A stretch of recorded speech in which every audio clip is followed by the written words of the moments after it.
ശരിക്കും ആനയോട് നമ്മൾ വളരെ ചൂടായിട്ട് സംസാരിക്കുന്നതും കാമായിട്ട് സംസാരിക്കുന്നതും തിരിച്ചറിയാൻ പറ്റും.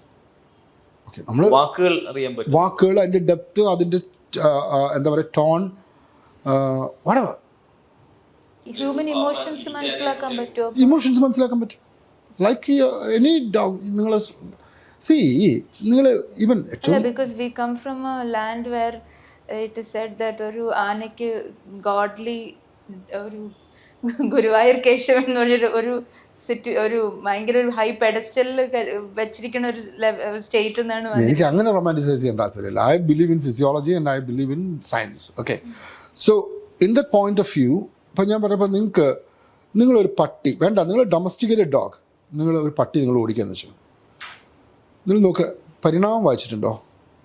MP നാരായണപിള്ളയുടെ ഒന്ന് വായിച്ചു നോക്കൂ, ഭയങ്കര രസമാണ്. അയാൾ ഭയങ്കര ഭംഗിയായിട്ട് പട്ടികൾ ആനിമൽ ബിഹേവിയർ പറയുന്നുണ്ട്. നിങ്ങൾ ആനിമൽ നിൽക്കുകയാണ്, ആദ്യം നിങ്ങൾ അറ്റാക്ക് ചെയ്യുന്ന വരുന്ന ആൽഫ മെയിലായിരിക്കും. Okay, he leads a pack. നിങ്ങൾ അനങ്ങാണ്ട് സ്റ്റബേൺ ആയിട്ട് നിൽക്കുകയാണെങ്കിൽ ഹി ഗെറ്റ് എ ക്ലൂ, ഇയാളുടെ അടുത്ത് എൻ്റെ ഇത് വില പോവില്ല, അവൻ ബിഹേവിയർ മാറ്റും. ഓക്കെ, കുറച്ചുകൂടി ഇതാവും, അഗ്രസീവ് ആവും, നോക്കും, പല്ല് കാണിക്കും, നിങ്ങൾ അനങ്ങാണ്ട് നിൽക്കൂ. ഓക്കെ, കുറച്ചുകൂടെ കഴിയുന്നു, നിങ്ങളുടെ ഡോമിനൻസ് അതിന് ഫീൽ ചെയ്യും. ഇതിനൊന്നും ശബ്ദം വേണ്ട, ഒന്നും വേണ്ട, നിങ്ങളുടെ പോസ്ചർ മാത്രം. ഇതിനെ ടൈഗറും ചെയ്യുന്നു, നിങ്ങൾ തിരിഞ്ഞോടിക്കഴിഞ്ഞാൽ അടിക്കുന്നു, നിങ്ങൾ സ്റ്റാൻഡ് സ്റ്റിൽ ചെയ്യുന്നു, ഹൈറ്റ് ആവുന്നു, is a man, something is a threat to me. ഇതിന് വേറെ ഇത് വേണ്ട, ലാംഗ്വേജ് വേണ്ട, ഇവൻ ലാംഗ്വേജ് പോലും വേണ്ട, യുവർ ബോഡി പോസ്ചർ മതി, നിങ്ങളുടെ ആറ്റിറ്റ്യൂഡ് മതി, ഈവൻ നിങ്ങളുടെ സ്മെല്ല് പോലും, മേ ബി നിങ്ങളുടെ ഫെറമോൺസ് പോലും മാറുന്നുണ്ടാവുമായിരിക്കും. പേടിയിലിപ്പം നിങ്ങളുടെ സ്മെല്ല് മാറുമായിരിക്കും. They can judge it, they have more perception. മനസ്സിലായോ?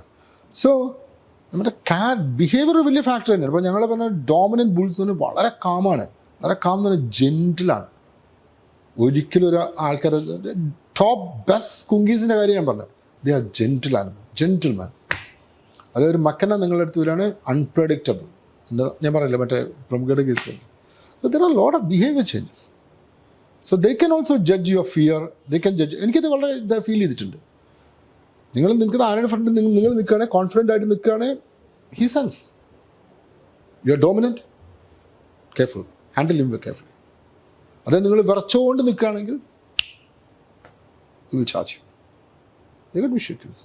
ഈ സ്റ്റോക്കിംഗ് ബിഹേവിയർ ഒക്കെ ഉള്ളപ്പോൾ ടൈഗർ എത്രമാത്രം ഇന്റലിജന്റ് ആണ്? ടൈഗറിന്റെ ലെവലിൽ ടൈഗർ ഇന്റലിജന്റ് ആണ്. ഇതൊരു പ്രശ്നം. പ്ലാൻ, ഇങ്ങനെ ഇന്ന ആൾ ഇവിടെ നിൽക്കുന്നുണ്ട്, അങ്ങനെയൊക്കെ ഒരു പ്ലാനിങ് ഉണ്ടോ? Yes yes, of course. കടുവയുടെ ഐക്യു എന്ന് പറഞ്ഞു കഴിഞ്ഞാൽ അതിൻ്റെ പ്രിഡേറ്ററിനെ കണ്ടെത്തുന്നതിനും, അതിൻ്റെ സ്ട്രാറ്റജി, ഹണ്ടിങ് സ്ട്രാറ്റജി പ്ലാൻ ചെയ്യുന്നതിനും, അതിൻ്റെ ഡിഫൻസ് ഇത് ചെയ്യുന്നതിനുമാണ് കടുവയുടെ ഐക്യു. നമ്മുടെ ഐക്യു അതല്ല. ഓക്കെ, സോ അതിൻ്റെ ലെവലിൽ ഇത് മാത്രമേ സക്സസ്ഫുൾ ആവുള്ളൂ, നാച്ചുറലി സെലക്ട് ചെയ്യപ്പെടുന്നുള്ളൂ, അവൻ്റെ ജേം പ്ലാസം കൂടുതൽ പോവും, ഹീ സക്സസ്ഫുൾ ബ്രീഡർ ആയിരിക്കും. ഓക്കെ, അല്ലാതൊരു കാര്യം, ഫോർ എക്സാമ്പിൾ എനിക്കൊരു 4ഓളം കേസ് ഹെർമാഫ്രോഡൈറ്റ്സ് കിട്ടിയിട്ടുണ്ട് കടുവയിൽ. എല്ലാം അറ്റാക്കായിരുന്നു, എല്ലാം ഹെർമാഫ്രോഡൈറ്റ് തന്നെ. മനസ്സിലായോ? രണ്ട് സെക്സ് ഓർഗനും ഉണ്ടാവും. ഒരു റുഡിമെൻ്ററി ആയിട്ടുള്ള വജീന ഉണ്ടാവും, ഒരു റുഡിമെൻ്ററി ആയിട്ടുള്ള ടെസ്റ്റിക്കിൾ ഉണ്ടാവും, ഒരു റുഡിമെൻ്ററി ആയിട്ടുള്ള വളരെ ഫൈനായിട്ടുള്ള 2 ഓവറി ഉണ്ടാവും. Okay, genetic defect, hermaphrodite both. ഹ്യൂമൻസിലും ഉണ്ടല്ലോ ആ സംഭവം. എല്ലാം ഇൻഫൈറ്റിലാണ്. പോസ്റ്റ്മോർട്ടം കിട്ടുമ്പോഴാണ് ഞാൻ നോക്കുക. സെക്സ് ആകുന്ന നോക്കുമ്പോൾ നമുക്ക് ആ കൺഫ്യൂഷൻ ആവും. നോക്കുമ്പോൾ രണ്ടും ഉണ്ടാവും. ഡിഫറൻസ് ഉണ്ടോ മെയിൽ ആൻഡ് ഫീമെയിൽ ബിഹേവിയറിൽ? ഹണ്ടിങ് ഇതിൽ ബിഹേവിയർ ഡിഫറൻസ്? ഹണ്ടിങ്ങിൽ വലുതായിട്ടില്ല, ടെറിറ്റോറിയലാണ്. ബോഡി സൈസിൽ ചിലപ്പം വ്യത്യാസം വരും. ചിലപ്പോൾ ഈ മെയിൻ എന്ന് പറഞ്ഞ സാധനമുണ്ട് ചില ടൈഗറിന്, ഈ ഇങ്ങനെ കുഞ്ചിരം അത് കുറച്ച് കൂടുതലായിരിക്കും ചില ടൈഗേഴ്സിന്. പക്ഷേ വലിയൊരു ഡിഫറൻസ് ഉണ്ട്. പക്ഷേ ബോഡി സൈസിൽ കൃത്യമായിട്ട്, ബിഹേവിയറിൽ വളരെ കൃത്യമായിട്ടുള്ള അഗ്രസീവ്നെസ്സിൽ വ്യത്യാസം ഉണ്ടാവും. ഓക്കെ, ഇപ്പം ഇതാണ് ഫോർ എക്സാമ്പിൾ എന്ന് പറഞ്ഞാൽ ബ്രീഡിങ് സീസൺ ആയിക്കഴിഞ്ഞാൽ ഇവൻ്റെ ഈ ഹോം റേഞ്ച് അങ്ങ് ബ്രേക്ക് ചെയ്യുക ചെയ്യാം. അങ്ങനെ ആദ്യം ഇണയെ തേടി പോവാണ്. അപ്പം ഇയാളുടെ ഈ ഹോം റേഞ്ച് പെട്ടെന്നങ്ങ് എക്സ്പാൻഡ് ചെയ്യും, കൂട്ടും, കൂടുതൽ ചാൻസ് ഓഫ് മെയ്റ്റിങ്ങിന് വേണ്ടിയിട്ട്. അപ്പോൾ അടി കൂട്ടും. ഒരു മെയിൽ ടൈഗേഴ്സ് ഇങ്ങനെ ഉണ്ട്, പെട്ടെന്ന് ഇതങ്ങ് എക്സ്പാൻഡ് ചെയ്ത് കഴിഞ്ഞാൽ ഇൻ്റർഫേസ് കൂടി വരികയല്ലേ ചെയ്യുക. അതുകൊണ്ട് ബ്രീഡിങ് സീസൺ നമുക്ക് ഏറ്റവും കൂടുതൽ ഇൻഫൈറ്റും ഇഞ്ചുറീസും വരുന്നത്. അവിടെയാണ് നമുക്ക് ഏറ്റവും കൂടുതൽ കോൺഫ്ലിക്റ്റ് വരുന്നത്. നവംബർ, ഡിസംബർ, ജനുവരി മാസങ്ങളിലാണ് നമുക്ക് ഏറ്റവും കൂടുതൽ കോൺഫ്ലിക്റ്റ് വരുന്നത്. ആ സമയത്താണ് ഏറ്റവും കൂടുതൽ ബ്രീഡിങ് വരും, ഇവർ ഇൻഫൈറ്റ് ഉണ്ടാവുകയും പുറത്തേക്ക് വരും ചെയ്യും. ഡോക്ടർ, ഈ ആനിമൽസിന്റെ ഇടയിൽ ഹോമോസെക്ഷുവാലിറ്റി ഉണ്ടോ, അതോ എല്ലാവരും ഹെറ്ററോസെക്ഷൽ ആണോ? മങ്കീസിൽ റിപ്പോർട്ടഡാണ് ചില കേസുകളിൽ, സൂവിൽ ചില കേസുകളിൽ എലഫൻറ്റ് റിപ്പോർട്ടാണ്. Okay, as a rule of thumb എനിക്ക് പറയാൻ പറ്റില്ല. Okay, it's not favoured. പക്ഷേ ചില സൂ ആനിമൽസിൽ വൈൽഡിൽ വളരെ വളരെ വളരെ കുറവായിട്ട് ഞാൻ കേട്ടിട്ടുള്ളൂ. പക്ഷേ സൂ ബിഹേവിയറിൽ, സൂ സെറ്റിങ്സിൽ റിപ്പോർട്ട് ചെയ്യപ്പെട്ടിട്ടുണ്ട്. മങ്കീസിലൊക്കെ എസ്പെഷ്യലി കുറച്ചുകൂടെ ഹ്യൂമൻ ബ്രെയിൻ ഉള്ള ഇതിലേക്ക് റിപ്പോർട്ട് ചെയ്യപ്പെട്ടിട്ടുണ്ട്. അതുപോലെ ഈ ബുദ്ധിയെ പറ്റി സംസാരിച്ചു. ഇപ്പൊ ആനയുടെ ബുദ്ധിയെ പറ്റി ഒരുപാട് കഥകൾ നമ്മൾ കേട്ടിട്ടുണ്ട്, ആനയുടെ ഓർമ്മശക്തിയെ പറ്റി. ഇതൊക്കെ കഥകൾ മാത്രമാണോ, അതോ ശരിക്കും ആനയ്ക്ക് ഭയങ്കര ഓർമ്മശക്തിയൊക്കെ ഉണ്ടോ? ആനയ്ക്ക് ഓർമ്മശക്തി എന്ന് പറഞ്ഞാൽ സ്മെല്ല് വഴി ചിലർക്ക് തിരിച്ചറിയാൻ പറ്റുമായിരിക്കും. എനിക്ക് ചെറിയൊരു എക്സ്പീരിയൻസ് ഉണ്ട് ഞാനത്. ബിക്കോസ് തീർച്ചയായിട്ടും ഇൻഡിവിജ്വൽ, ഇപ്പോൾ ഫോർ എക്സാമ്പിൾ ഒരു കൂട്ടം ആയിട്ട് ജീവിക്കാന്ന് വെച്ചോ, ഒരു 30 ആന കൂട്ടമായിട്ട് ജീവിക്കും. ഇവരെങ്ങനെ അന്യോന്യം തിരിച്ചറിയും? തിരിച്ചറിയണമല്ലോ. ഇയാൾ എൻ്റെ ആൻറ്റിയാണ്, ഇയാൾ എൻ്റെ കസിനാണ്, ഇയാൾ എൻ്റെ നീസാണ്, ഞങ്ങളൊരു കൂട്ടമാണെന്ന് തിരിച്ചറിയണമെങ്കിൽ എന്തെങ്കിലും വേണ്ടേ? ഇപ്പം പഴയ നമ്മൾ സോപ്പ് പെട്ടിയുടെ കഥ പറഞ്ഞ പോലെ എന്നതിന് ശേഷം കണ്ടുമുട്ടിയാലും they are two different. Smell പറ്റും, ഫെറമോൺസ് പറ്റും, കാഴ്ചയിൽ പറ്റും, രൂപത്തിൽ പറ്റും, എന്തെങ്കിലും ഐഡൻറ്റിഫിക്കേഷൻ മാർക്ക് പറ്റും, ശബ്ദത്തിൽ പറ്റും, ബിഹേവിയറിൽ പറ്റും. ഇങ്ങനെ ചില ഐഡൻറ്റിഫിക്കേഷൻ മാർക്കുണ്ട്. അത് തിരിച്ചറിയാൻ പറ്റുന്നതുകൊണ്ടാണ് ഇത് കൂട്ടമായിട്ട് ജീവിക്കാൻ പറ്റുന്നത്. ഇല്ലേ 1 ഫൈൻ ഡേ രാവിലെ എണീറ്റ് അമ്നേഷ്യ വായിച്ചാൽ അയ്യോ ഇയാൾ ആരാന്ന് ആലോചിക്കും. No, they have the sense of realising each തിരിച്ചറിയുന്നത്. അതിന്റെ ഒരു സെക്കൻഡ് മലയാളത്തിൽ ഏറ്റവും കൂടുതൽ കേൾക്കുന്ന യാനപ്പക എന്ന് പറയുന്നത്. അതെനിക്ക് അറിഞ്ഞൂടാ, എനിക്ക് അനുഭവമല്ല. ഞാൻ 2 എക്സ്പീരിയൻസ് പറയും. പിന്നെ 2, നമ്മൾ ഈ കാട്ടിൽ പലപ്പോഴും എസ്പെഷ്യലി ബന്ദിപ്പൂർ പോലെ സ്ഥലങ്ങൾ അവർ കാർക്കസ് അതുപോലെ ഇടും. അപ്പം ഞങ്ങളിപ്പോൾ അങ്ങനെ തന്നെയാണ് ചെയ്യുന്നത്. എന്നൊരു ബോൺസ് ഉണ്ടാവും. ഒരു ഹേർഡ് പൂവാണെങ്കിൽ അത് എസ്പെഷ്യലി നല്ല ഗ്രാസ് ലാൻഡ്സിലൊക്കെ വളരെ കൃത്യമായിട്ട് കാണാൻ പറ്റും. ഒരു ഹേർഡ് പൂവാണെങ്കിൽ ഈ ഇപ്പോൾ ഒരു കുട്ടികളുണ്ടാവും, ഇങ്ങനെ പോയി ഈ ബോൺസിൻ്റെ അടുത്ത്, ഈ എല്ലിൻ്റെ അടുത്ത് എത്തുമ്പോൾ ഒരു ഇലക്ട്രിഫൈഡ് ആയിട്ടുള്ളൊരു ഫീലിംഗ് അവർ പെട്ടെന്ന് എല്ലാം സൈലൻ്റ് ആവും. ഈവൻ കാഫ് പോലും ഒരു എല്ലാം വളരെ സൈലൻ്റായി നിന്ന് ഈ ബോൺ ഇങ്ങനെ ടച്ച് ചെയ്തിട്ട് ഈ വൊമറോനേസിൽ ഓർഗനിൽ ടച്ച് ചെയ്യും. ഓക്കെ, ഒരു പെയിങ് ഹോമേജ് പോലുള്ളൊരു ഒരു കുറച്ച് നേരമല്ലേ, പിന്നെ അങ്ങ് പോകും. നമുക്ക് കൃത്യമായിട്ട് അറിയാം they are trying to connect എന്നുള്ളത് നമുക്ക് ഫീൽ ചെയ്യും. ഈ ബോൺസ്, ഈ എല്ലുമായിട്ട് അത് സം കണക്ഷൻസ് കാണാതിരിക്കും. ഗ്രാൻഡ് ഫാദറോ ആയിരിക്കും. അതുകൊണ്ടാണല്ലോ അതാണ് ചെയ്യുന്നത്. ഐഡൻറ്റിഫൈ ചെയ്തൊന്നും എനിക്ക് അറിയത്തില്ല. But they give some attention. There is change in behaviour when they see the bones. പക ഭയങ്കര കോമൺ ആയിട്ട് കേൾക്കുന്ന ഒരു സാധനം, വർഷങ്ങൾ കഴിഞ്ഞിട്ട് അല്ല, ഇതിപ്പോൾ ഇങ്ങനെ ലെജൻസ് എപ്പോഴും ഉണ്ടാവുമല്ലോ. ഒരു വലിയൊരു ജീവി, അതിനും ആൾക്കാർ എപ്പോഴും അട്രാക്റ്റഡ് ആവുന്നു. അപ്പം naturally legends will form. Legends ആയിരിക്കാം, പക്ഷെ എൻ്റെ അനുഭവത്തിൽ ഈ 2-3 സാധനങ്ങൾ കണക്ട് ചെയ്തുള്ളൂ. പക്ഷെ അങ്ങനെ ഒരു സത്യം തന്നെയാണ് ആനയുടെ ഓർമ്മ. ഞാൻ പറഞ്ഞ ഓർമ്മകൾ ഉണ്ടാവണല്ലോ, എന്നാലല്ലേ കണക്ട് ചെയ്യപ്പെടുന്നത്. പാപ്പാനും പാപ്പാൻ എങ്ങനെയാണ് അവൻ്റെ ആനയെ തിരിച്ചറിയുന്നത്? So there should be. ഈ ഓർമ്മ എന്ന് പറയുന്നത് എന്തെങ്കിലും ഒരു ക്യൂവിൻ്റെ മുകളിൽ കിട്ടുന്ന ഒരു സാധനമാണല്ലോ ഈ ഓർമ്മ എന്ന് പറയുന്നത്. അതിൻ്റെ മുകളിലാണ് റെക്കഗ്നൈസ്. ഞാൻ എൻ്റെ മദറിനെ റെക്കഗ്നൈസ്, എൻ്റെ മകളെ റെക്കഗ്നൈസ് എന്ന് പറഞ്ഞാൽ ദർ ആർ സം ക്യൂസ്. അത് വിഷ്വലാവാം, എൻ്റെ മെമ്മറി ആവാം, സ്മെല്ലാവാം, എന്തോ ആവാം. ഓക്കെ, സോ ലൈക്ക് വൈസ് മറ്റുമായിരിക്കും. അങ്ങനെയാണ് അവർ ബോണ്ടഡ് ആയിട്ട് ഫാമിലി ആയിട്ട് ജീവിക്കുമ്പോൾ നാച്ചുറലി ഒരു തിരിച്ചറിവ് ഉണ്ടാവും. ഈ അനിൽ ചോദിച്ച ആനപ്പകയുടെ കഥ നമ്മൾ പലരും കേട്ടിട്ടുള്ള കഥയായിരിക്കും. ചെറുതിലെ എറിഞ്ഞൊരു കല്ല് ആന വർഷങ്ങളോളം വായിൽ സൂക്ഷിച്ചു. അല്ല, ഞാനതിന് 2 രീതിയിലാണ്. അങ്ങനെ ഒരു എക്സ്ട്രീം ലെവലിലുള്ള ഒരു ഇതുണ്ടാവുന്നു, അങ്ങനെ എപ്പോഴും ആ കല്ലും കൊണ്ട് നടന്നത് ചെയ്യുന്നുള്ളത് എനിക്ക് തോന്നുന്നില്ല. അതൊക്കെ പക്ഷെ ഞാൻ പറഞ്ഞില്ലേ, എലഫൻ്റ് പോലുള്ള ഒരു കരിസ്മാറ്റിക് സ്പീഷീസ് നമ്മൾ ലെജൻസ് കോമൺ ആണ്. ഓക്കെ, നമ്മൾ മഹാരാജാമാർ പറയുന്നില്ല ഒരു വിരൽ കൊണ്ട് ഒരാളെ കൊന്നു. ലെജൻസ്. സോ നാച്ചുറലി ഒരു കരിസ്മാറ്റിക് സ്പീഷീസ് വരുമ്പം there will be a lot of legends. അതേപോലെ പറയുന്നതാണ് ഈ ആനയുടെ മുന്നിൽ പെട്ടെന്ന് നമ്മൾ സിക്സാഗ് ഓടണം എന്നൊക്കെ പറയുന്നത്. അപ്പൊ പലരും പറയും ആനയ്ക്ക് അതറിയില്ല, ഈ തിയറി ഒന്നും ആനയ്ക്ക് അറിയാത്ത. സിക്സാഗ് ഓടുന്ന മെയിനായിട്ട് പറഞ്ഞാൽ ഈ ഇതുള്ളതുകൊണ്ടാണ്. ഏത് മറ്റേ ബൈനോക്കുലർ വിഷൻസ് എല്ലാം. അപ്പോൾ ഒന്ന് നോക്കുന്നു കൺഫ്യൂസ്ഡ് ആവുന്നു, ഒന്ന് നോക്കുന്നു കൺഫ്യൂസ്ഡ് ആവുന്നു. സോ ആനിമലിന് പറ്റാത്ത രീതിയിലുള്ള സിക്സാഗ്. ഏറ്റവും പ്രധാനമായിട്ട് 2 തരം ചാർജ് ഉണ്ട് എലഫൻസിൽ. It's called real charge and mock charge. ഞങ്ങൾ തിരിച്ചപ്പോൾ നല്ല മോക്ക് ചാർജ് ഒക്കെ വരികയാണ്. നമ്മൾ അനങ്ങാണ്ട് നിന്ന് കഴിഞ്ഞ് കൈ നോക്കി നിന്ന് കഴിഞ്ഞാൽ നമ്മൾ നമ്മുടെ ഫ്രണ്ടിൽ വന്ന് നിൽക്കും. Okay you have to differentiate. ചെയ്യണം എന്നല്ല ഞാൻ പറയുന്നത് കേട്ടോ, ഇത് പറഞ്ഞുകൊണ്ട് ഡോണ്ട് ഡു ഫുളിഷ്നെസ്.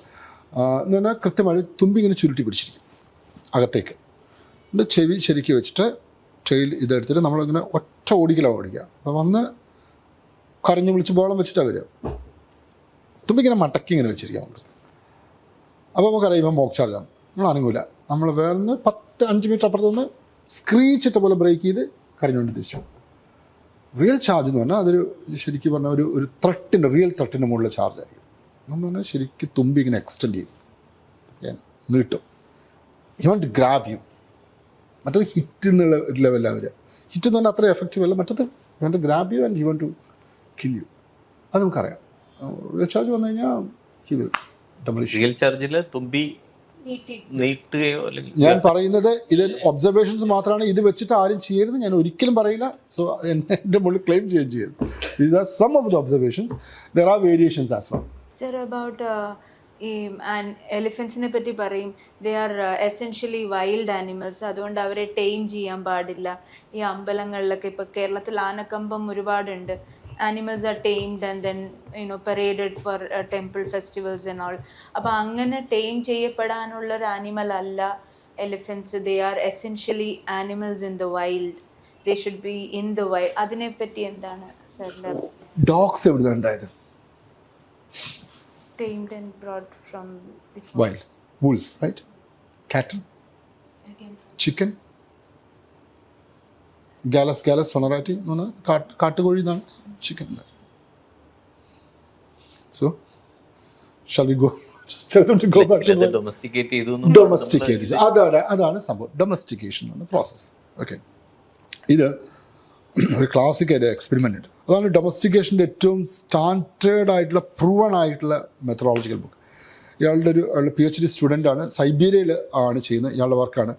അങ്ങനെ ഒരു വൈൽഡ്, അങ്ങനെ ഏറ്റവും മനുഷ്യനെ അവോയ്ഡ് ചെയ്യുന്നൊരു സ്പീഷീസാണ് വൈറ്റ് ഫോക്സ്.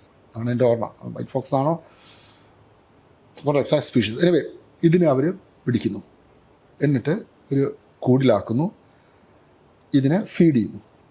ഓരോന്നോരോന്നായിട്ട് ഫീഡ് ചെയ്തിട്ട് ചിലത് കൈ വെക്കുമ്പോഴേക്ക് അറ്റാക്ക് ചെയ്യും. Okay, as time goes on ചിലത് വളരെ സബ്മിസീവായിട്ട് നിൽക്കും, അത് ഫുഡ് അക്സെപ്റ്റ് ചെയ്യും.